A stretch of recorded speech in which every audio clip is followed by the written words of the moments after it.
ಜ್ಞಾನೋಕ್ತಿಗಳು 15ನೇ ಅಧ್ಯಾಯ 30ನೇ ವಚನ. ಕಣ್ಣಿಗೆ ಬಿದ್ದ ಬೆಳಕು, ಹೃದಯಕ್ಕೆ ಆನಂದ, ಕಿವಿಗೆ ಬಿದ್ದ ಒಳ್ಳೆ ಸುದ್ದಿ, ಎಲುಬಿಗೆ ಪುಷ್ಟಿ. ಕರ್ತನಲ್ಲಿರುವ ಪ್ರೀತಿಯ ದೇವಜನರೇ, ದೇವರಾಗಿರುವಂಥ ಯೇಸು ಕರ್ತನ ಈ ಮುಂಜಾನೆ ವೇಳೆಯಲ್ಲಿ ನಿಮ್ಮ ಕೂಡ ಮಾತನಾಡುವವರಾಗಿದ್ದಾರೆ.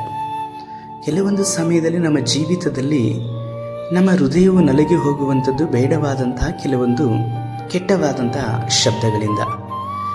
ಈ ಲೋಕದಲ್ಲಿ ನೋಡುವುದಾದರೆ ಈ ದಿನಮಾನಗಳಲ್ಲಿ ಒಳ್ಳೆಯ ಸುದ್ದಿ ಎನ್ನುವಂಥದ್ದು ಕಡಿಮೆ. ಬಹಳವಾಗಿ ಕೆಟ್ಟದಾದಂಥ ಸುದ್ದಿಗಳನ್ನು ನಾವು ಕೇಳುತ್ತಾ ಇದ್ದೇವೆ. ಮಾತ್ರವಲ್ಲದೆ ಲೋಕವು ಅಂಧಕಾರದ ಕಡೆಗೆ ಅದು ನಡೆಯುತ್ತಾ ಇದೆ.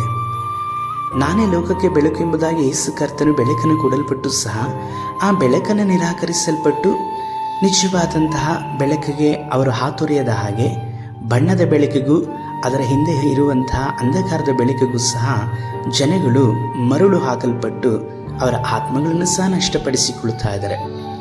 ಇಂದು ನಿಮ್ಮ ಜೀವಿತದಲ್ಲಿ ನೀವು ಹೇಗಿದ್ದೀರಾ? ಕರ್ತನು ನಿಮಗೆ ಒಳ್ಳೆಯ ಸುದ್ದಿಯನ್ನು ಕೊಡಲಿಕ್ಕೆ ಶಕ್ತರಾಗಿದ್ದಾರೆ. ಕಳೆದ ದಿನಗಳ ಸುದ್ದಿಗಳು ನಿಮಗೆ ಬಹಳ ಹಿಂಸೆ, ನೋವನ್ನು ತಂದಿರಬಹುದು. ಆದರೆ ದೇವರು ಕೊಡುವಂತಹ ಸುದ್ದಿ, ದೇವರು ನಿಮಗೆ ತಿಳಿಸುವಂತಹ ಕೆಲವೊಂದು ಸಂಗತಿಗಳು ನಿಮಗೆ ಸಂತೋಷವನ್ನು ಕೊಡುವಂಥದ್ದಾಗಿದೆ. ಆದ ಕಾರಣ ಬೇಡವಾದಂತಹ ಆ ಸುದ್ದಿಗಳಿಗೂ, ನಿಮ್ಮನ್ನು ಭಯದಿಂದಲೂ ದಿಗ್ಭ್ರಮೆಗೊಳಿಸಲ್ಪಟ್ಟಂತಹ ಆ ಸುದ್ದಿಗಳನ್ನು ನೆನೆಸಲ್ಪಟ್ಟು ನಿಮ್ಮ ಸಂತೋಷವನ್ನು ನೀವು ಕೆಡಿಸಿಕೊಳ್ಬೇಡ್ರಿ. ಕರ್ತನು ನಿಮಗೆ ಸಂತೋಷವನ್ನು ಕೊಡಲಿಕ್ಕೆ ಶಕ್ತನು. ಅದಕ್ಕೋಸ್ಕರವಾಗಿ ಅವರು ಒಳ್ಳೆಯ ಸುದ್ದಿಯನ್ನು ನಿಮಗೆ ಅನುಗ್ರಹಿಸಿಕೊಡುವವರಾಗಿದ್ದಾರೆ.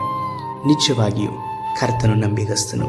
ಆತನು ಮಾತ್ರವೇ ಶಾಶ್ವತವಾಗಿ ನಮ್ಮ ಜೊತೆಯಲ್ಲಿರುವಂಥವರು. ಪ್ರಾರ್ಥಿಸೋಣ.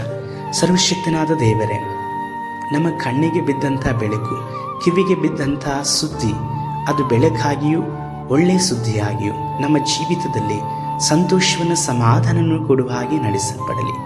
ಯೇಸು ಕರ್ತನ ನಾಮದಲ್ಲಿ ತಂದೆಯೇ, ಆಮೇನ್.